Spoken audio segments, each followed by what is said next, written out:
Hello everyone. This poem is a tribute to the soldier.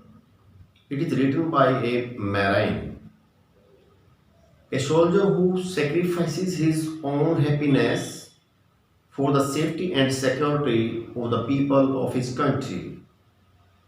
Poem name is Thank You Soldier. ये एक marine जो एक नाविक है, सैनिक, उसके द्वारा एक सैनिक की किस प्रकार से वो देश की सुरक्षा और रक्षा के लिए अपना जीवन कुर्बान करता है, उसके बारे में पोएम है।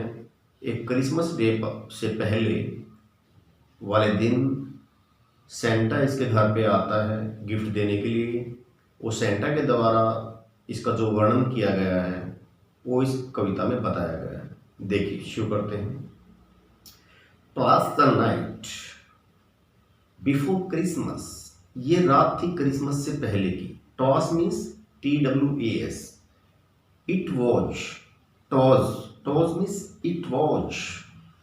पोएम में रिदम बनाने के लिए इन शब्दों का यूज कर दिया जाता है। Toss the night before Christmas he lived all alone. ये क्रिसमस से पहले की रात थी, वह अकेला ही रहता था। In a bedroom house made of plaster and stone, plaster और स्टोन का बना हुआ एक बेडरूम का घर, उसमें ये रहा करता था सैनिक। I had come down the chimney with presents to give.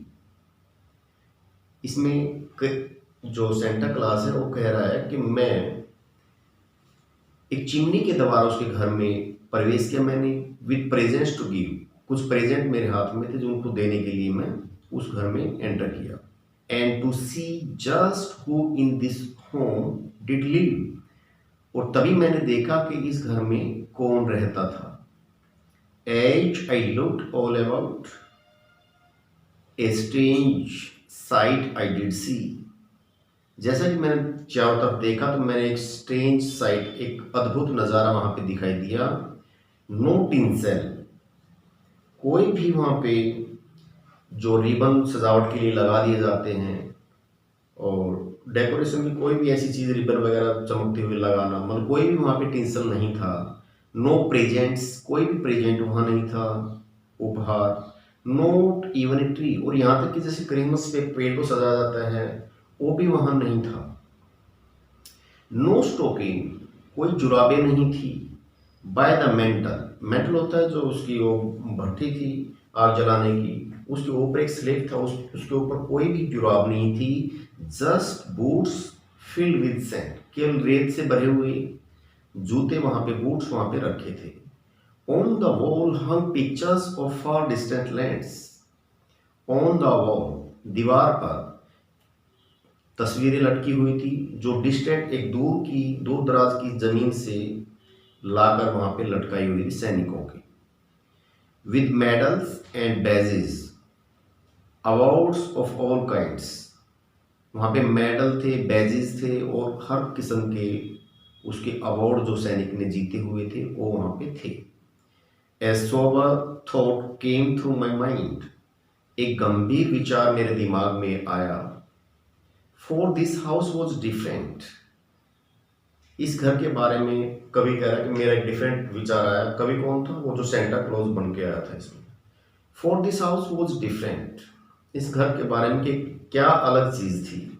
It was dark and ड्रीरी, ये बिल्कुल सुनसान था और बिल्कुल अंधकार में था, अंधेरा ही अंधेरा था इसमें। I knew I had found the home of a soldier, मैं जानता था कि मैं जिस घर में आया हूं वो एक सैनिक का घर था। Once I could see clearly, जिसको मैं बिल्कुल साफ साफ देख पा रहा था। एंड देयर ही ले स्लीपिंग साइलेंट, और वहां पे वो लेटा हुआ था बिल्कुल चुपचाप, अलोन, अकेला। Curled upon the floor in this one bedroom home, curled होता कुंडली मारकर बिल्कुल इकट्ठा ऐसे सुकड़ के लेटा हुआ था फर्श पे, एक बेडरूम के कमरे में, उस घर में वो सिकड़ कर वो सैनिक ऐसे लेटा हुआ था। Was he the hero of home I had just read, यही वो हीरो था क्या यही वो था, वो नायक था जिसके बारे में अभी अभी मैंने पढ़ा था? Curled up in A poncho. Curled means वही कुंडली मारकर, मतलब पैर वैर सिकोड़ के, जैसे सर्दी लगती है तो इकट्ठा होकर आदमी सोता है, तो ये curled up in A poncho. Poncho होता है एक लॉन्ग गाउन, मान लो एक ऊपर से नीचे तक, घुटनों तो नीचे टखनों तक एक ही कपड़ा जो है ऊपर से नीचे तक पहनना, गाउन बोलते हैं। तो उसने वो क्लोक पहन रखा था, poncho. The floor for his bed, और उसका जो फर्श था वो था फ्लोर, फर्श पे ही सोया हुआ था उस पोंचो को, उस क्लोक को पहन करके। I realise the families that I saw this night.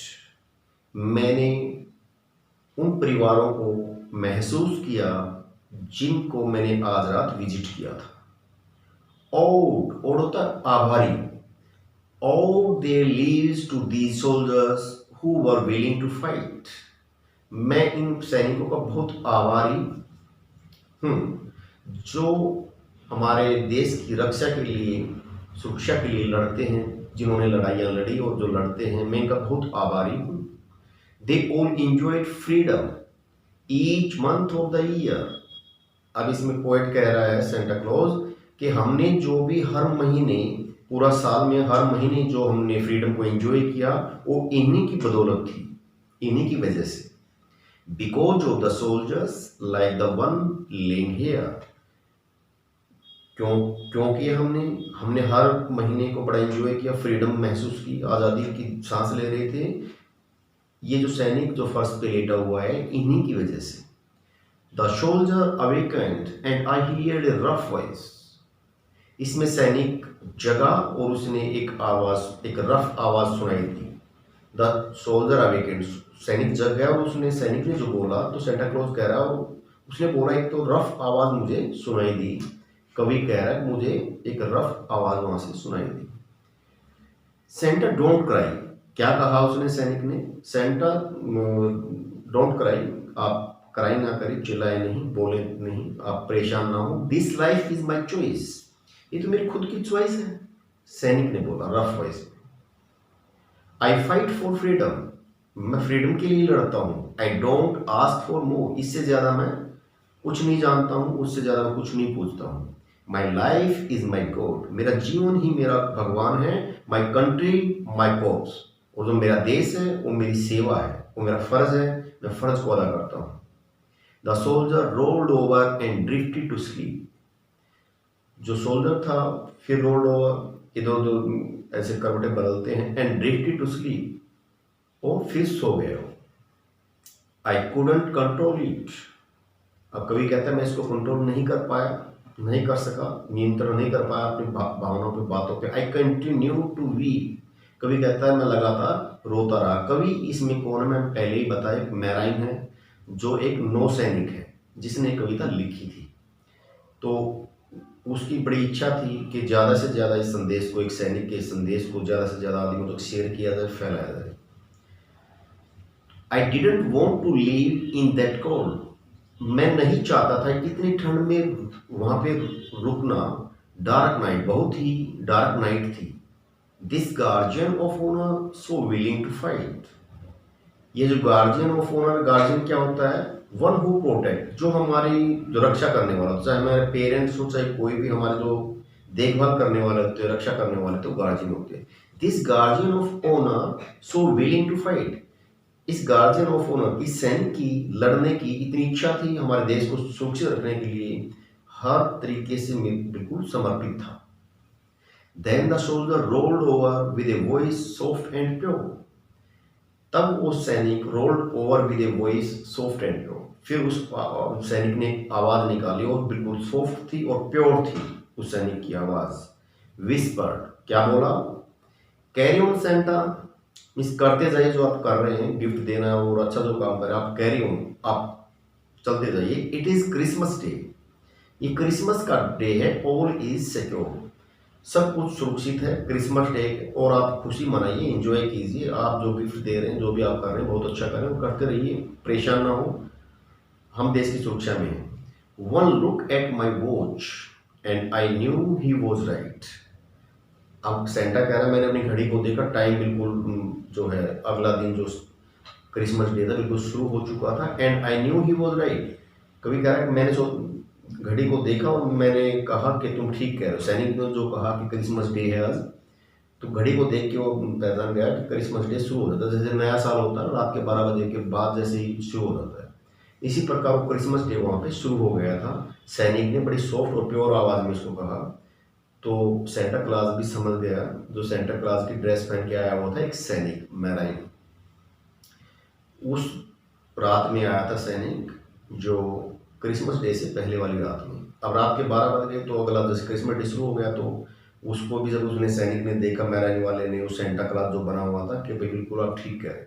Mary Christmas my friends and to all a good night. अब उसने कहा मैरी क्रिसमस मेरे दोस्तों और सभी को गुड नाइट। तो ये एक नौ सेना में एक सैनिक था जिसने ये पोएम लिखी, वही इसका जो है पोएट है। और क्रिसमस डे से पहले एक सैनिक के पास ही गया और उसकी दुख तकलीफें और जो जिंदगी होती है सैनिक की, उसके बारे में इसने इसमें वर्णन किया है। और उसकी इच्छा थी कि क्रिसमस से पहले ये संदेश जो मेरा सैनिक का जो संदेश इस कविता के द्वारा उसने संदेश देना चाहा था पब्लिक को, उसकी बहुत इच्छा थी कि ये मेरा संदेश ज़्यादा से ज़्यादा लोगों में फैलाया जाए, ज़्यादा से ज़्यादा शेयर किया जाए। तो ये थी आपकी poem. Thank you very much, आपने इसको एंजॉय किया।